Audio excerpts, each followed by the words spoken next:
10 years, a life of gilded luxury, bought with her silence and sustained by his arrogance.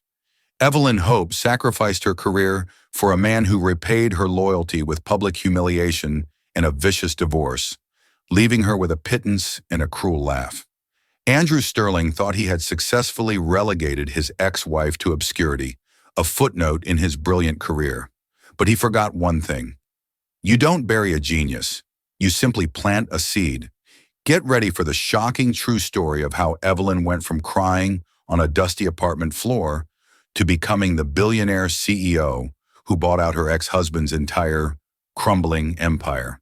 This is the ultimate checkmate. The air in the penthouse was always the same, chilled to a precise 68 degrees and scented with a faint, sterile aroma of white orchids and lemon oil. It was the smell of money, Evelyn Hope used to think. The kind of wealth so vast it scrubs the world of any real human scent.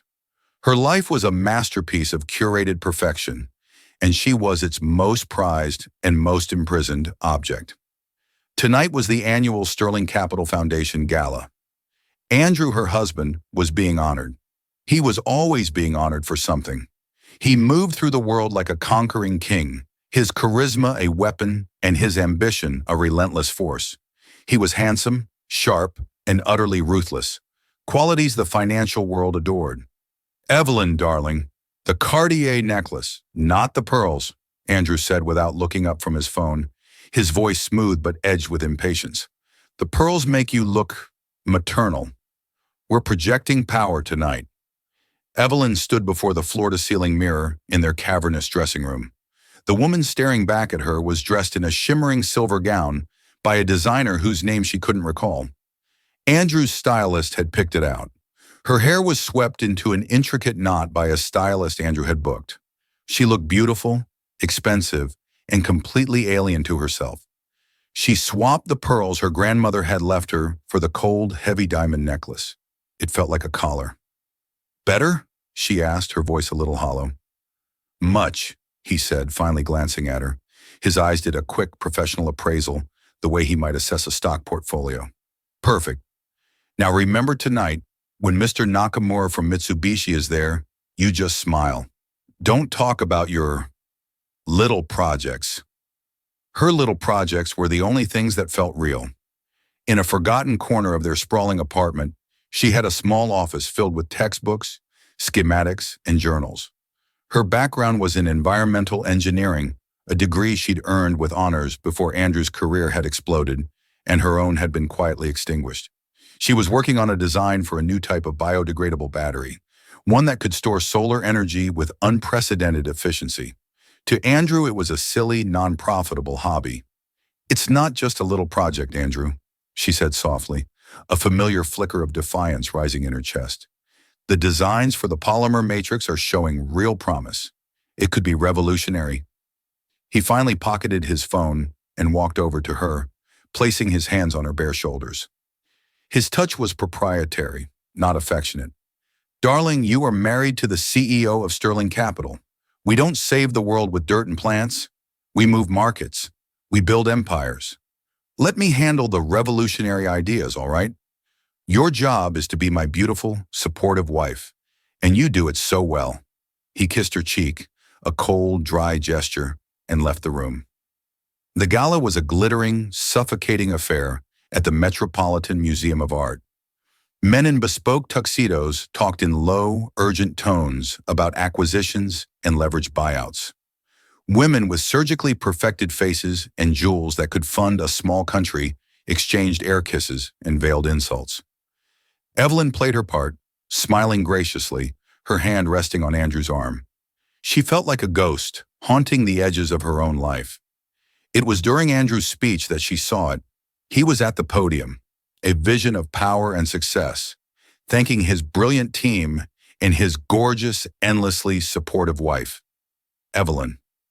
As the room applauded, his eyes scanned the crowd, not for her, but for someone else. Evelyn followed his gaze. It landed on a young woman standing near the bar, Isabella Rossi. She was the daughter of a rival hedge fund manager, impossibly beautiful in a blood-red dress, her expression a mixture of adoration and triumphant possession. Andrew gave her a tiny, almost imperceptible nod, a shared secret in a room full of people. The world seemed to tilt on its axis. It wasn't just a look. It was the 100 other small things that suddenly clicked into place. The late nights at the office, the hushed phone calls he'd take on the terrace, the scent of a different perfume on his suit jacket one night that he'd brushed off as someone from the office. The drive home was suffocatingly silent. The lights of Manhattan blurred past the tinted windows of the Maybach, but Evelyn saw none of it. All she could see was that look. Back in the cold, sterile penthouse, Andrew loosened his bow tie. Well, that went perfectly. Nakamura was practically eating out of my hand. I think we'll have the deal closed by Friday. Evelyn didn't move from the doorway. Who is she, Andrew? He froze, his back to her. Who is who? What are you talking about? The woman in the red dress, Isabella Rossi. The name felt like acid on her tongue. The way you looked at her. He turned around slowly, and for the first time in a long time, the charming mask was gone. His expression was cold, hard, and annoyed. Don't be ridiculous, Evelyn. You're being hysterical. Don't you dare call me hysterical, she shot back, her voice trembling with a rage she hadn't felt in years. I am your wife. I am not a fool. How long has it been going on? Andrew sighed, a theatrical, put-upon sound. He walked to the bar, poured himself a glass of scotch, and took a long swallow before facing her. A year, maybe a little more. The words hit her with the force of a physical blow. A year of lies, of feeling like she was going crazy, of believing she wasn't enough. A year, she whispered, the fight draining out of her, replaced by a deep, chilling cold. She understands me, Andrew said, his voice devoid of any apology. She understands my world. She's ambitious, exciting. She isn't content to stay at home playing with batteries. The cruelty of it was breathtaking. He wasn't just admitting to his betrayal. He was using her own dreams to justify it. He was telling her that everything she was, at her very core, was the reason he'd sought comfort elsewhere. I gave up my career for you, she said, her voice cracking. I supported you, hosted your dinners, charmed your clients. I built this life with you. I built this life, he corrected her, gesturing around the opulent room. I paid for all of this. And let's be honest, you were never going to be some world-changing scientist. You were a B-plus student at a state university. I gave you a world you could never have dreamed of. Tears streamed down her face now, hot and shameful. She had cried for him before, out of loneliness, out of frustration. But this was different. This was the cry of a soul shattering. He just watched her, his expression bored. We can get through this if you're smart about it. We can maintain appearances. Nothing has to change. But my relationship with Isabella is not up for discussion. He was offering her a continuation of her life in the gilded cage. Only now she would be fully aware of the bars. She would be the compliant wife, knowing she was sharing her husband with another woman. The humiliation was a physical thing, clawing at her throat. She looked at the man she had loved, the man she had built her world around, and saw a complete stranger, a cruel, hollow stranger. And in that moment, something inside her, something that had been dormant for a decade, snapped. No, she said, her voice shaking but clear. No, it's over. Andrew actually laughed. It was a short, ugly sound. Over? Evelyn, don't be a fool. You have nothing. You are nothing without me. You walk out that door, and you walk into oblivion. He took a step closer, his voice dropping to a menacing whisper. You want to fight? I will bury you. I'll drag you through a divorce so brutal you won't have the strength to stand. You'll leave with nothing but the clothes on your back. Is that what you want? She met his cold, dark eyes, and through her tears, she found a sliver of strength. I want my life back, she whispered, even if there's nothing left of it. He stared at her for a long moment, then shrugged. Fine, have it your way, but don't come crying to me when you're stocking shelves to pay rent. He turned his back on her, dismissing her as easily as he would an underperforming asset. Call your lawyer, or don't, it won't matter. Evelyn stood alone in the vast, silent living room, the Cartier diamonds cold against her skin. He was right. She had no money of her own, no recent work experience, no powerful connections. She had only a broken heart and a head full of ideas he considered a joke. And as the reality of his threat settled in, the tears of heartbreak turned into tears of pure, terrifying fear. The first meeting with her lawyer was a brutal awakening. She'd chosen a small, independent firm, one recommended by an old college friend. The lawyer, a kind but pragmatic woman named Sarah Chen, laid out the grim reality. Andrew's lawyers are from Sullivan and Cromwell, Sarah said, her pen tapping a thick file with Andrew's name on it. They're sharks, Evelyn. Their opening move is to claim your prenuptial agreement is ironclad. The prenup? Evelyn felt a wave of nausea. She'd signed it a week before their wedding, a blushing 24-year-old so in love she would have signed anything. Andrew had called it a formality, a way to protect the small family inheritance he had at the time. He claims it entitles you to a one-time payment of $50,000 and nothing more, Sarah continued gently. He's arguing that Sterling Capital was built entirely during the marriage. Yes, but through his unique and extraordinary efforts, and that you had no part in its success. They're painting you as a decorative housewife who contributed nothing of financial value. Nothing? Evelyn's voice was a shocked whisper. I ran our homes. I managed the staff. I hosted dozens of events a year that were crucial for his networking. I edited his speeches. I helped him prep for meetings. I was his partner. I know, Sarah said, her eyes full of sympathy. And we will fight that. But you need to be prepared. They are going to tear you apart. They will scrutinize every penny you ever spent. They'll subpoena your friends, your family. They will try to prove you were nothing more than a glorified personal assistant. The war had begun. Just as Andrew promised, it was brutal. Within a week, her credit cards were canceled.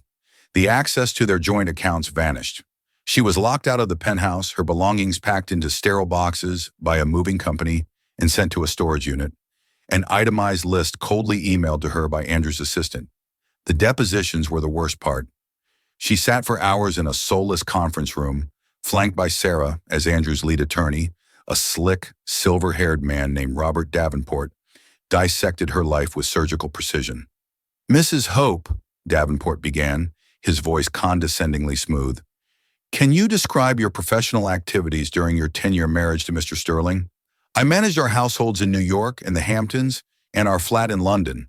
I oversaw renovations, managed budgets, and a staff of 12. So you were a domestic manager, he interrupted. A job for which many people are paid a modest salary. Did you receive a salary? Of course not. I was his wife. Indeed. Now let's talk about your expenditures. This receipt from Chanel for $12,000 on June 4th. Was that a business expense? It was a gown for the hospital charity benefit that Andrew's company sponsored. He insisted I wear it. So he provided you with a clothing allowance, generous, and this $5,000 charge at a spa? Was that for Mr. Sterling's benefit? On and on it went. Every vacation, every piece of jewelry, every dinner was twisted from a part of their shared life into a lavish gift bestowed upon a kept woman. They painted a portrait of her as a vapid, spendthrift socialite who did nothing but squander her husband's hard-earned money. Andrew's friends and colleagues, people who had smiled at her and praised her charm at parties, provided affidavits that supported his narrative. She was lovely, but had no head for business. She was sweet, but seemed uninterested in his work. The final devastating blow came when they brought up her little projects. Davenport produced copies of her college transcripts. A Bachelor of Science in Environmental Engineering from Penn State. Commendable. But you never pursued a master's, did you? Never published any papers? Never even held a job in the field? I was planning to, she said, her hands trembling under the table. But Andrew's career was taking off. We decided together that I would support him. Ah, he decided, Davenport said with a cruel smile. And these notebooks filled with what you call designs, have any of these resulted in a patent, a prototype, any form of intellectual property with tangible market value? It's a work in progress, she mumbled, the humiliation burning her cheeks.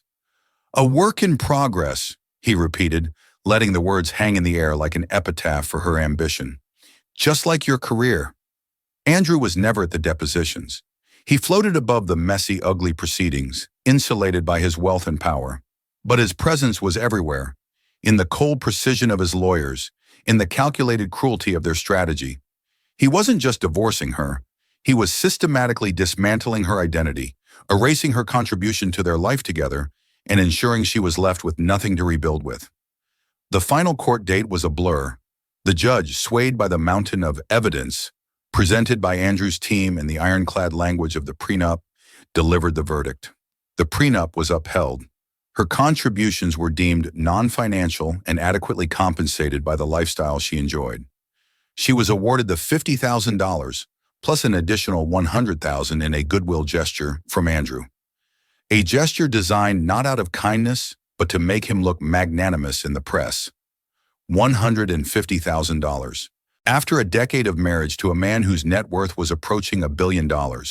It was a joke. It was an insult. It was oblivion. She saw him as she was leaving the courthouse, swarmed by reporters. He was with Isabella, who was clinging to his arm, looking radiant and victorious. He caught Evelyn's eye over the cameras. There was no remorse in his gaze, no sadness. There was only the cold, flat look of a successful transaction. He had won. He had buried her. Sarah walked her to a taxi, her hand on Evelyn's shoulder. "I am so sorry, Evelyn. We did everything we could." Evelyn couldn't speak. She numbly got into the cab, the address to her new life, a tiny one-bedroom apartment in a less than glamorous part of Brooklyn, on her lips. As the taxi pulled away, she looked back at the courthouse steps. Andrew was smiling for the cameras, his arm around his new life. The city that had once felt like her kingdom now felt like a foreign land, hostile and immense. The shattering was complete. She was no longer Mrs. Evelyn Sterling, the wife of a titan. She was just Evelyn Hope, a 34-year-old woman with $150,000, a storage unit full of ghosts, and a future that was a terrifying, empty void. The first month was a study in freefall. The tiny Brooklyn apartment was a world away from the silent, air-conditioned perfection of the penthouse. Here the sounds of the city were a constant companion. The wail of sirens, the rumble of the subway beneath the floorboards, the shouting from the street below. The air was thick with the smells of exhaust fumes and fried food. For the first week, Evelyn did little more than move from the lumpy mattress on the floor to the cracked window, staring out at a world that no longer had a place for her. The name Sterling had been a key that opened every door. Now the name Hope meant nothing. Simple tasks became monumental hurdles. Trying to rent the apartment, the landlord had looked at her lack of employment history and recent credit reports, marred by Andrew's cancellations, with deep suspicion. She'd had to pay 6 months' rent up front, a significant chunk of her meager settlement. Her former friends, the wives of Andrew's colleagues and partners, had vanished. Her calls went to voicemail, her texts were left unread. She was a social pariah, a casualty of a war they had no interest in joining. To them, she was no longer an asset. She was a reminder of what could happen if the gilded cage was ever rattled. One rainy Tuesday, she hit what she thought was the bottom. Her coffee maker had died, and the simple desire for a decent cup of coffee drove her out of the apartment. She walked into a small cafe, her clothes a relic of her past life, a cashmere sweater that now felt absurdly out of place. As she waited in line, she overheard 2 women behind her, their voices hushed but audible. "Oh my God, look, that's Evelyn Sterling, Andrew Sterling's ex-wife. Wow, she looks rough. I read about the divorce in the Post. He left her with practically nothing. Can you blame him? He's with Isabella Rossi now. She's a much better fit, ambitious, smart." The implication was clear. Evelyn was neither. She was the discarded, dowdy first wife. The shame was so intense it felt like a physical illness.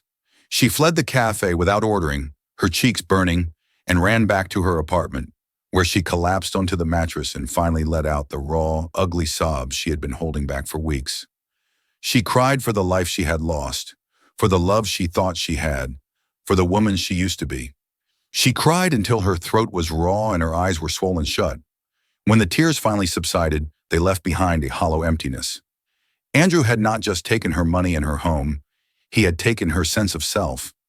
His narrative of her, the useless, decorative wife, had seeped into her own soul. She was starting to believe it. Days turned into a monotonous blur of cheap takeout and sleepless nights. The money in her bank account was a dwindling resource, a constant ticking clock reminding her of her precarity. She started looking for jobs, entry-level administrative positions, retail work, anything. But the 10-year gap in her resume was a chasm she couldn't explain. In one interview for an office manager position, the interviewer had looked at her resume and said, "It says here you managed a staff of 12, but this was domestic staff?" His tone made it sound like she'd been managing house cats. She didn't get the job. The true bottom came a few weeks later. She was down to her last $20,000 in her checking account, the rest tied up in a term deposit she didn't want to break. A bill for her storage unit arrived. It was $300 a month to keep the ghosts of her former life locked away in a climate-controlled box. She couldn't afford it. She took the subway to the facility, a sterile, soulless building on the industrial outskirts of Queens. The manager, a bored-looking man, led her to Unit 3B.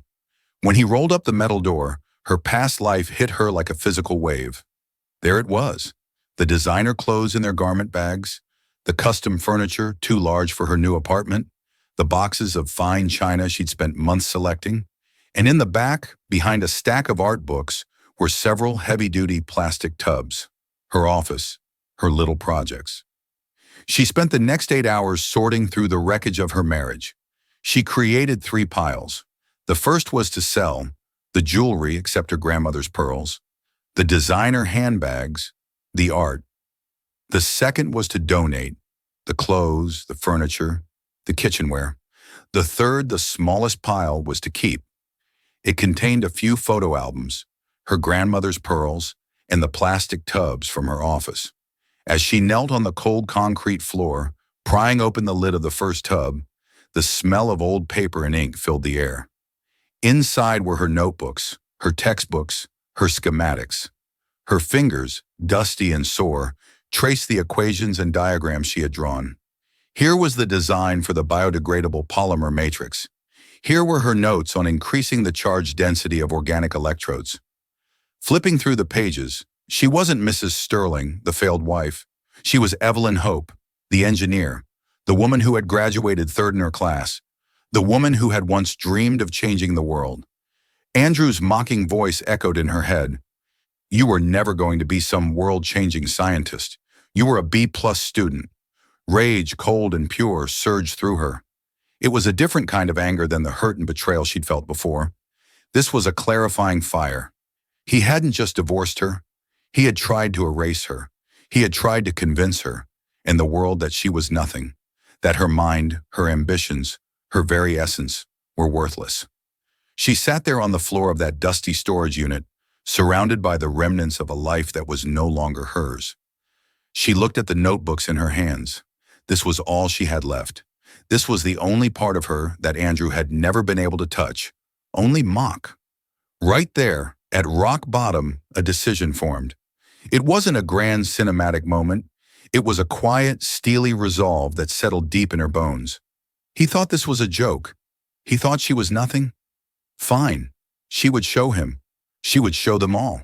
She closed the notebook, her knuckles white. She would not be a tragic footnote in the story of Andrew Sterling. She would be the author of her own story, and it would be a bestseller. She took her phone, her fingers flying across the screen, and for the first time in months, she wasn't searching for jobs. She was searching for patent lawyers in lab space. The free fall was over. The climb was about to begin. The first step was survival. Evelyn sold everything of value from the storage unit. A discreet consignment shop took the designer bags and jewelry, giving her a check that felt like a lifeline. It added another $80,000 to her war chest. It wasn't much in the world of tech startups, but it was everything to her. Her days transformed. Her small apartment became a war room. The walls were covered in whiteboards filled with chemical equations and business models. The floor was littered with textbooks and research papers. She lived on coffee and instant noodles, channeling every ounce of her energy and every dollar she had into one singular goal: bringing her battery to life. She filed a provisional patent for her core concept, a fully biodegradable, high-capacity, solid-state battery using a sugarcane-based polymer. It was the culmination of years of her hobby. Now it was her entire world. The next hurdle was funding. The $80,000 was seed money, but she needed lab equipment, materials, and eventually a team. She wrote a meticulous business plan, her nights spent learning about venture capital, seed rounds, and market projections. Then came the rejections. She pitched her idea to over 30 angel investors and small venture capital firms. The meetings were a gauntlet of condescending skepticism. Most of them were men who saw a 34-year-old woman with a 10-year resume gap in a green idea. "It's a lovely concept, Mrs. Hope," one told her, "but the energy sector is a brutal space. You need a killer instinct." "The science seems ambitious," said another, his eyes glazing over as she tried to explain the polymer matrix. "Perhaps you should partner with a more experienced technical co-founder." They met a man. Each rejection was a fresh sting, a reminder of the world's N. Andrews' low expectations for her. But with each no, her resolve hardened. She refined her pitch, sharpened her data, and learned to counter their biases with irrefutable science. Her last-ditch effort was a name she'd found in an old tech journal: Benjamin Carter. Carter was a legend in Silicon Valley, a gruff, reclusive genius who had founded and sold 2 major semiconductor companies before retiring in his 50s. He was known for his brilliant engineering mind and his absolute intolerance for corporate nonsense. He was also known for being impossible to reach. She spent a week crafting a single email. It wasn't a plea, it was a challenge. She laid out the core science of her battery, attached her patent application, and ended with a single line: "The biggest breakthroughs are often dismissed as hobbies. I believe this is one of them. I can prove it." She didn't expect a reply. A week went by, then 2. She was about to give up when a one-line email appeared in her inbox. The sender was simply BC. "You have 20 minutes, my office. Tomorrow, 10 a.m., don't be late." Benjamin Carter's office was a sprawling workshop in an unmarked building in the Brooklyn Navy Yard, filled with lathes, 3D printers, and oscilloscopes. Carter himself was a man in his late 60s with a shock of white hair, calloused hands, and eyes that seemed to see right through her. He didn't offer her a seat. "All right, Hope," he grunted, holding up her printed-out email. "You got my attention. Now explain to me why this isn't just another eco-fantasy." For 20 minutes, Evelyn spoke without interruption. She didn't give a business pitch. She gave a science lecture. She walked him through the chemistry, the potential for scalability, the cost-effectiveness of the materials. She filled his whiteboard with diagrams and equations, her passion overriding her nerves. When she finished, breathless, he was silent for a long time, staring at the board. He walked over, picked up an eraser, and wiped away one of her equations. He scribbled a new one. "Your ion transfer rate is theoretical," he said, not looking at her. "You haven't accounted for polymer degradation under high-load cycling. This model will fail after 500 cycles." Evelyn's heart sank. He'd found a flaw. I'm working on a stabilizing compound." "Use a graphene lattice," he said gruffly. "Infuse it into the polymer during the curing stage. It'll reinforce the structure and triple the conductivity. Your cycle life will go from 500 to 5,000. Evelyn stared at him, stunned. In 30 seconds, he had not only understood her life's work, but had also seen how to make it 10 times better. He wasn't dismissing her.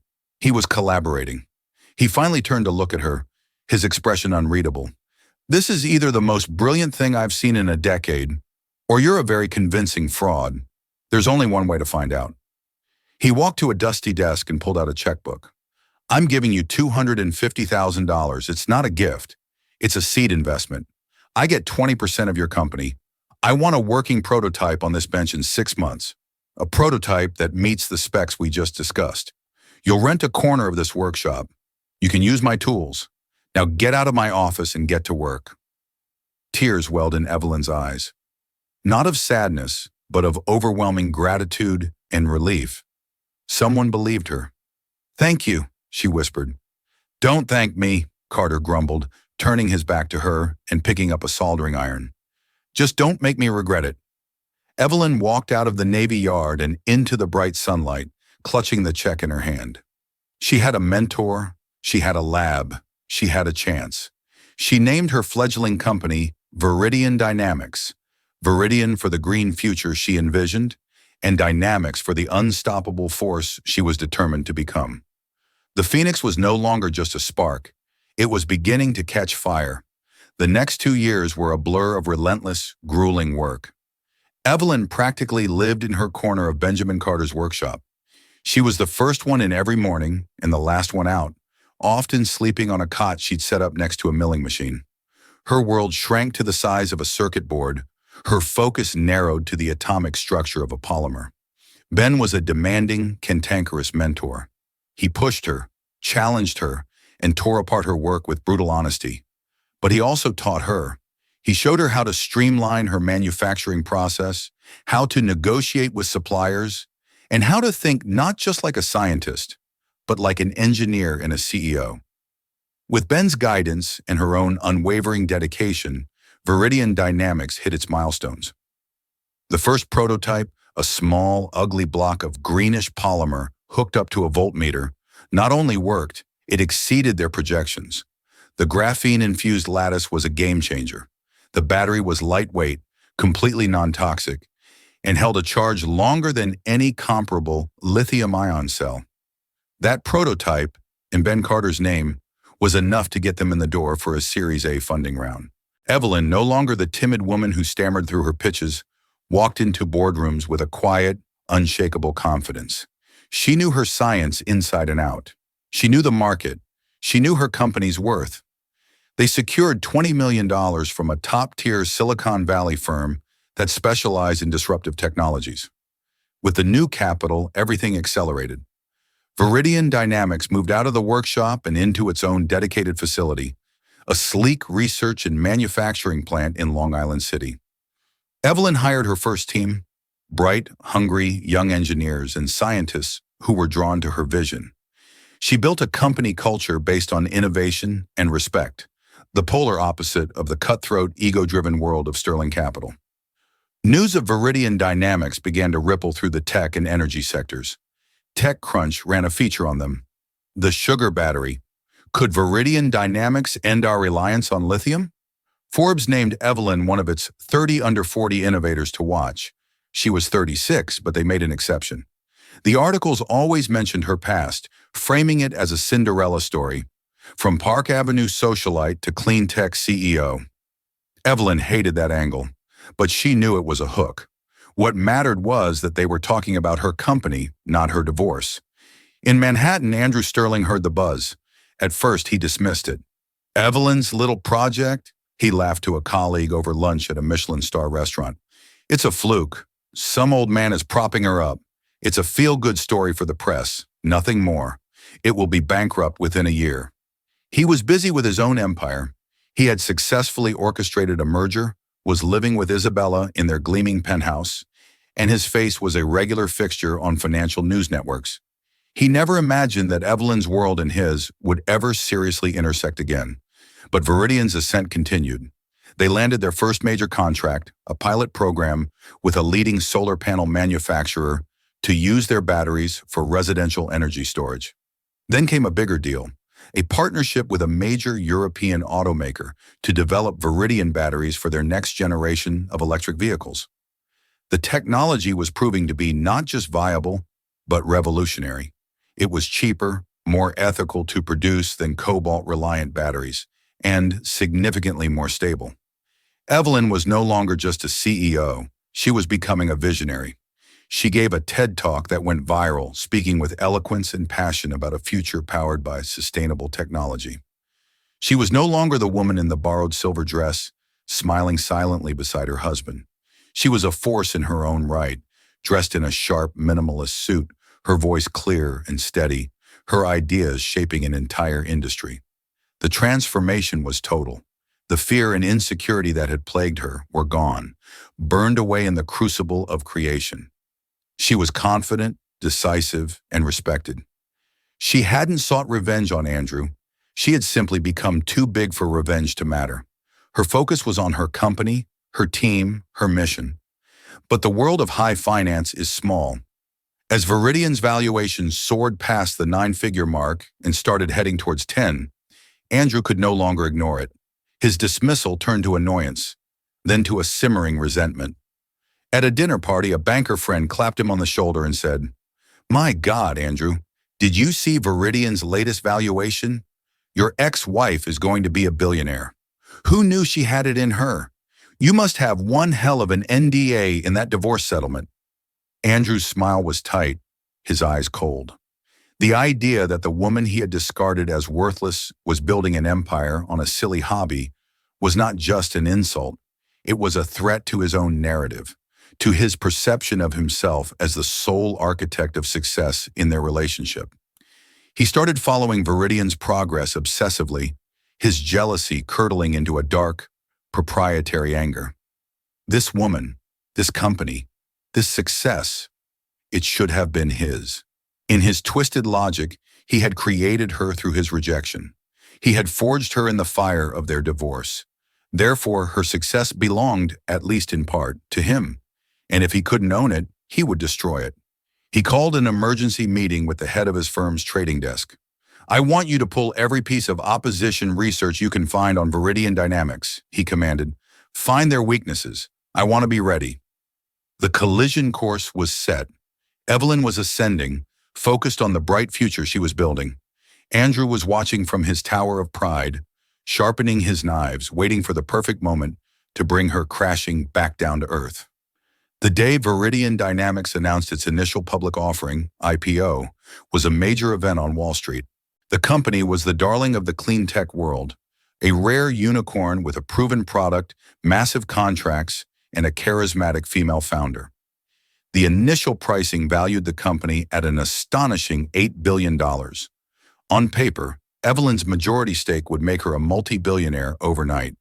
The financial world was buzzing. In the studios of CNBC, the morning anchors were discussing the imminent opening bell. Their star guest for the segment was Andrew Sterling. "Andrew, you're the king of market analysis," the host began. "Viridian Dynamics. Hype or the real deal?" Andrew smiled his trademark predator's smile. This was the moment he had been waiting for. This was his stage. "It's a great story," he said, his tone dripping with condescension. "A very compelling narrative. But when you look at the fundamentals, the story falls apart. The technology is unproven at scale, the supply chain is fragile, and frankly, the leadership is inexperienced in the cutthroat global energy market. It's overvalued. A classic bubble." He leaned forward, looking directly into the camera. "In fact, Sterling Capital is so confident in our analysis that we are taking a significant short position against Viridian. We believe the stock will be trading at less than half its IPO price within 6 months. It's a smart play for sensible investors." It was a declaration of war. A powerful Wall Street firm publicly announcing it was betting on a company's failure on the morning of its IPO was a brutal, almost unprecedented move designed to spook the market and trigger a sell-off. It was a move born not of financial analysis, but of pure, venomous spite. In the Viridian Dynamics boardroom, Evelyn and her team watched the broadcast on a large screen. A nervous silence fell over the room. Ben Carter, standing beside her, let out a low curse. "That arrogant son of a bitch," Ben muttered. "He's trying to sink you before you even leave the harbor." Evelyn's face was calm, her expression unreadable. Inside, her heart was pounding. This wasn't business. It was personal. This was Andrew trying once again to tell her and the world that she was worthless. She looked around at her team, the bright, dedicated people who had poured their lives into this company. She looked at Ben, who had believed in her when no one else would. She would not let him win. "He's wrong," she said, her voice cutting through the tension. "His analysis is based on old data and personal bias. He has no idea what we're about to announce." The opening bell rang. The stock symbol VDN appeared on the screen. For the first few minutes, Andrew's strategy seemed to be working. The stock dipped, dropping 5% below its opening price as nervous investors reacted to his pronouncement. Andrew, watching from his own office, allowed himself a triumphant smirk. Then at 9:45 a.m., a pre-planned press release hit the wire. Viridian Dynamics announces exclusive 10-year partnership with Toyota for global EV battery supply. and landmark deal with the U.S. Department of Defense for Advanced Energy Storage Solutions. She had held back her two biggest deals, waiting for this exact moment.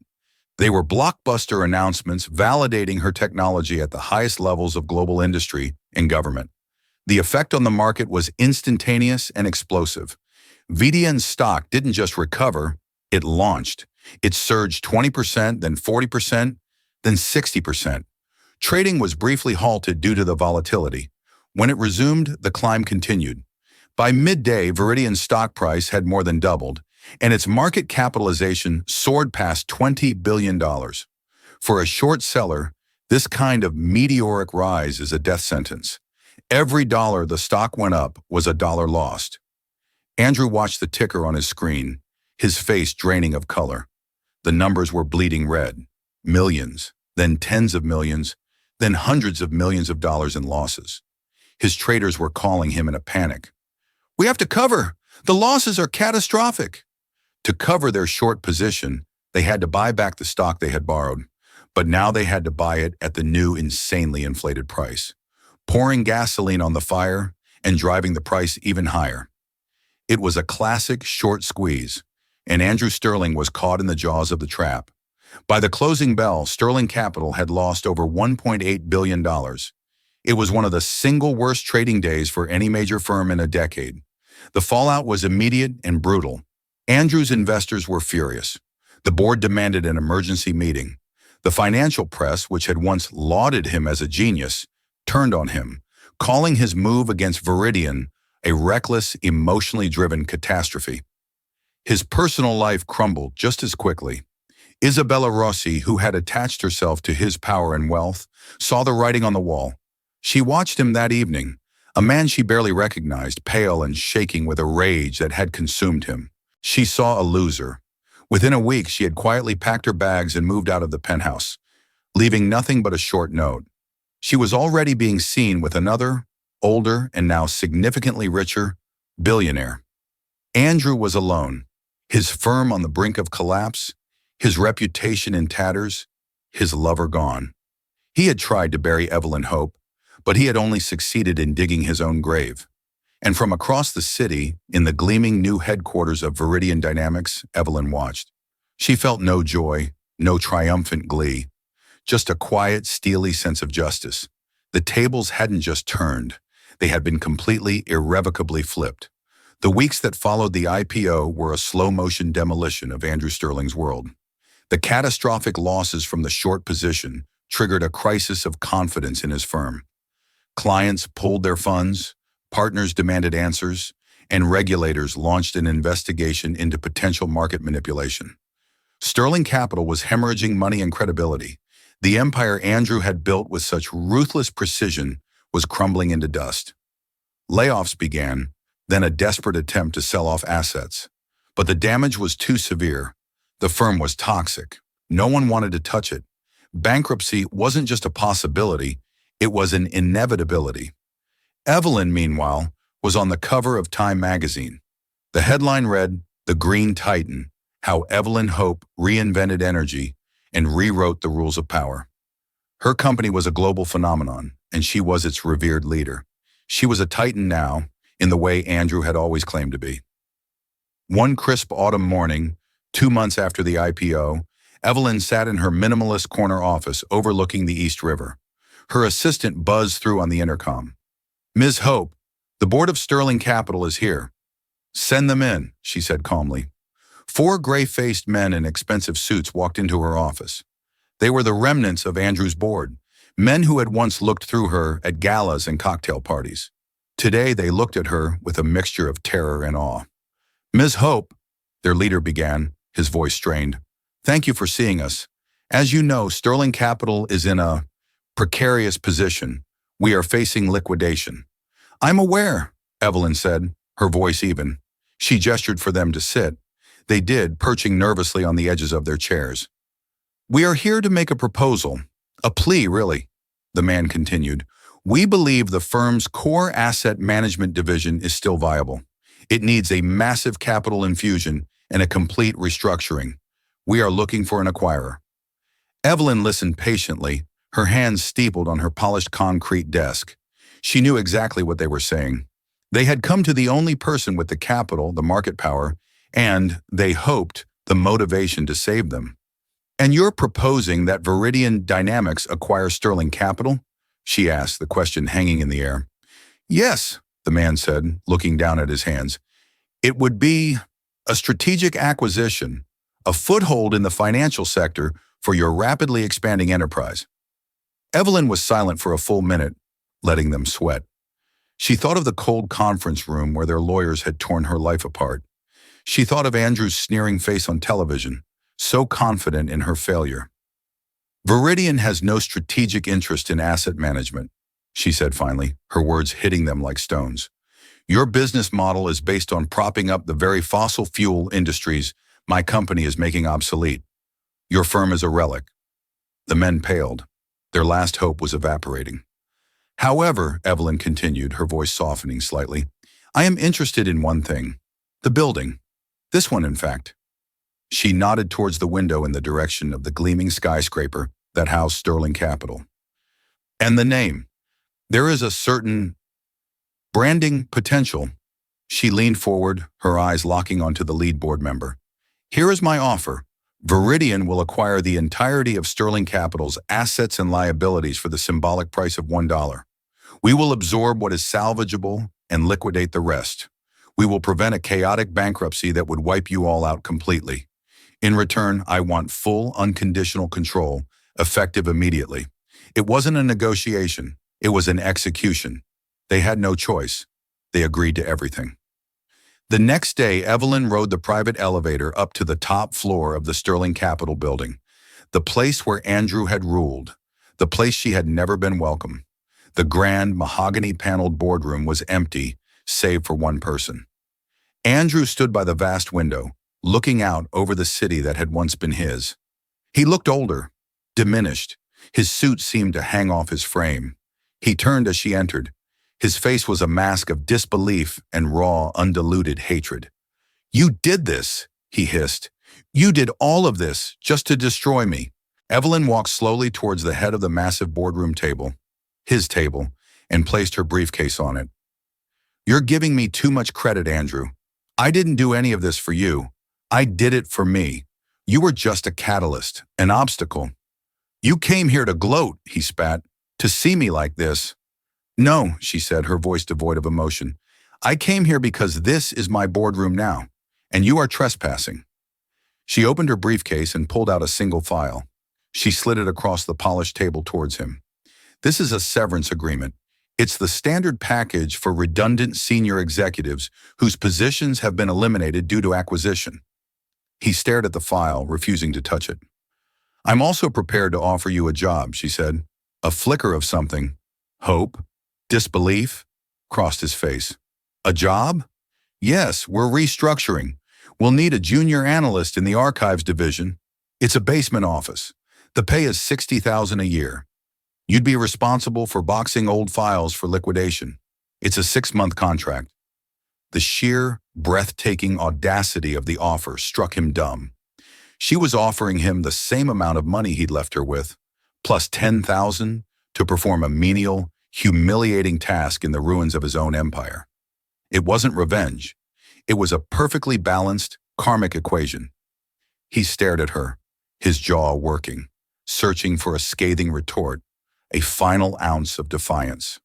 But there was nothing. She held all the power. He was the one who was nothing. He had created his own oblivion. "Get out," he finally whispered, his voice cracking. "As you wish," Evelyn said. She turned and walked toward the door, not looking back. Her heels clicked decisively on the marble floor. "Evelyn," he called out, his voice desperate. She paused at the door but didn't turn around. "Why?" he asked, his voice broken. "I don't understand. You were just my wife." Evelyn stood for a long moment, her back to him. Then she gave him her final answer, the truth that had taken her years of pain and struggle to forge. "No, Andrew," she said, her voice clear and strong, echoing in the vast empty room. "You were just my husband." And with that, she walked out, closing the door on her past. She stepped into the hallway, into her building, into her future, a future she had built not from the ashes of her old life, but from the brilliant, unbreakable materials of her own soul. She was Evelyn Hope, the woman everyone was talking about, and she was finally completely free. And that is where our story ends. Not with an ending, but with a powerful new beginning. Evelyn's journey teaches us that the most profound transformations often rise from our deepest wounds. She reminds us that our worth is never defined by who we are to someone else, but by who we have the courage to become for ourselves. The world may try to put you in a box, to label you, to tell you what you can and cannot be. But like Evelyn, you hold the blueprints to your own potential. Her ex-husband saw a housewife. The world saw a visionary. What matters is what you see in yourself. If this story of resilience, justice, and incredible triumph resonated with you, please don't keep it to yourself. Hit that like button to let us know. Share it with someone who needs to hear that their potential is limitless, and subscribe to the channel for more stories that empower and inspire. Your support helps us bring these powerful narratives to light. Thank you for listening.